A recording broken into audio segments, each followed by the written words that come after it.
Hollywood has a problem with writing morally bad characters. They don't even want the villain to be morally bad. So someone like Rory Gilmore presents a remarkable creative challenge. She is a reckless, selfish, hedonistic, spoiled rich girl who cheats on everyone, betrays everyone, never feels the sting of conscience, never deals with the consequences of her action until the cliffhanger ending in which the final few words are, I'm pregnant. And we all know whose baby it is, and we all know he's married to someone else. The pinnacle of Hollywood writing for the openly evil protagonist, I would say, was in the World War II military combat subgenre.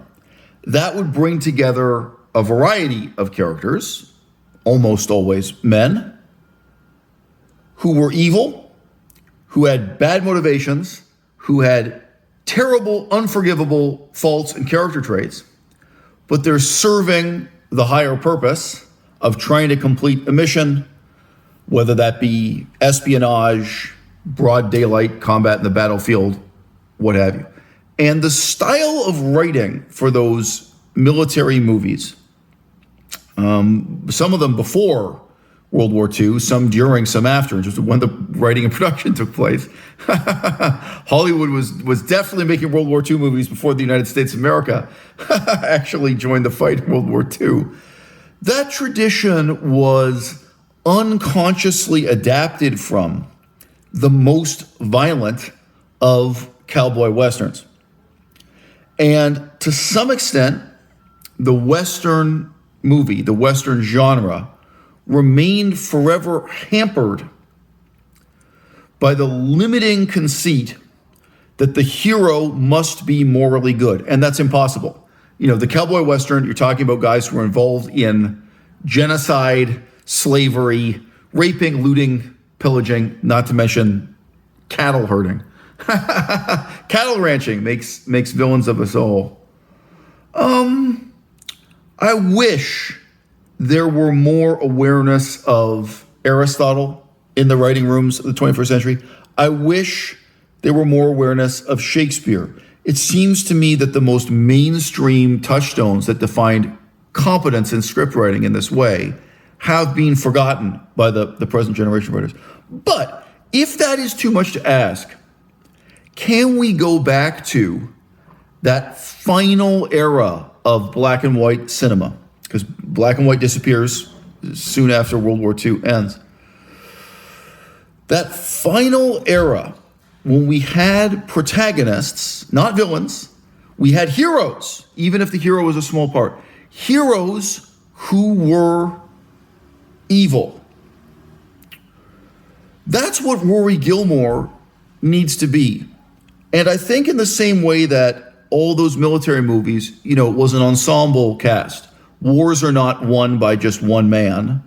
It's showing you a unit of men working together, again, whether it be espionage or battlefield combat. I think we need to see Rory Gilmore in the same way, presented as a member of a team. Because it's only in the contrast between herself and the other people she works with and the other people she works against, the people she betrays, that her own moral character can have some kind of significance. The potential for there being a real moral reckoning for her is undercut by the fact that the only person we see her in dialogue with is her endlessly indulgent mother. I think there still is an important story to tell about a young woman who wanted to be a writer, who wanted to be a journalist, who wanted to be an intellectual, and in some sense even wanted to be a dissident intellectual, but instead she saw the journalism industry die around her.